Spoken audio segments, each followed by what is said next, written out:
जन्माष्टमी कथा कान्हा की भक्ति में सराबोर होने का अवसर है। श्री कृष्ण जन्माष्टमी का पर्व क्यों मनाया जाता है और इसकी कथा क्या है, आज हम आपके साथ इस वीडियो के माध्यम से श्री कृष्ण जन्माष्टमी के कथा का वृतांत आप लोगों के साथ शेयर करेंगे। इस पृथ्वी पर भगवान विष्णु के 8वें अवतार भगवान कृष्ण के जन्म का स्मरण कराता है हमें। जन्माष्टमी का पर्व इस पृथ्वी पर भगवान विष्णु के 8वें अवतार भगवान कृष्ण के जन्म का स्मरण कराता है। जन्म का अर्थ है जन्म और अष्टमी का अर्थ है 8वां।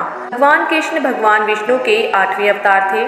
उनका जन्म भाद्रपद मास के कृष्ण पक्ष की 8वीं तिथि यानी अष्टमी तिथि वाले दिन मध्यरात्रि में रोहिणी नक्षत्र में वसुदेव और यशोदा के 8वें पुत्र के रूप में हुआ था। यह पवित्र दिन भारत के विभिन्न हिस्सों में विभिन्न प्रकार की स्थानीय परंपराओं और रीति रिवाजों के अनुसार मनाया जाता है। जन्माष्टमी मनाने वाले देश भर में लोग इस दिन आधी रात तक उपवास रखते हैं, क्योंकि भगवान कृष्ण का जन्म आधी रात में ही हुआ था।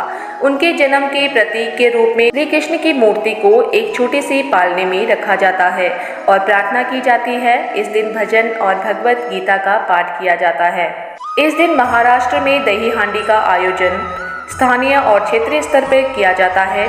उसके बाद भगवान कृष्ण की प्रतिमा को विधि विधान से स्नान आदि करवाकर उनका नए वस्त्रों से श्रृंगार करके प्रतिष्ठित करना चाहिए। कृष्णाष्टकम आदि स्त्रोत का पाठ करते हुए भगवान श्री कृष्ण का स्मरण करना चाहिए।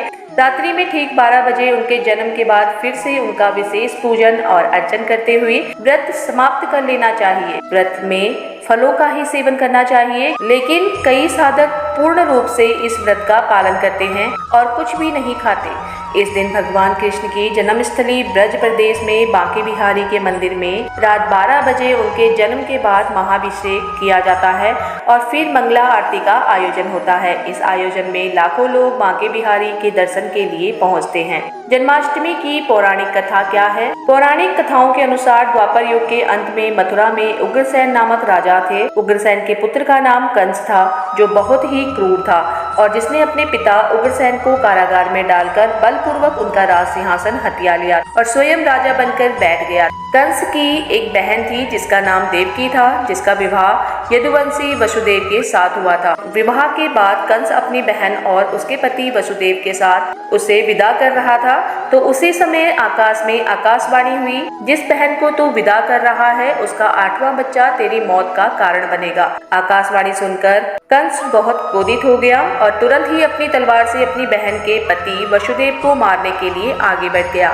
यह देखकर देवकी ने उसे रोका और अपने पति की प्राणों की रक्षा करने के लिए प्रार्थना की। देवकी ने अपने भाई कंस को कहा कि अगर तुम्हें लगता है कि मेरा 8वां बच्चा तुम्हारी मृत्यु का कारण बनेगा, तो तुम्हें आज मैं आश्वस्त करना चाहती हूँ कि मेरा जो भी बच्चा होगा मैं उसे तुम्हारे पास पहुँचा दूंगी। तुम उसके साथ जैसा व्यवहार करना चाहो कर सकते हैं।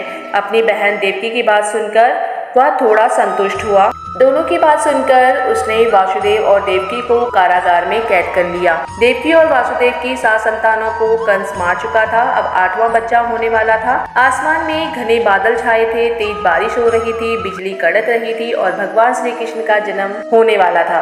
रात्रि ठीक 12 बजे कारागार में सारे ताले अपने आप टूट गए और कारागार की सुरक्षा में लगे सभी सैनिक गहरी नींद में सो गए।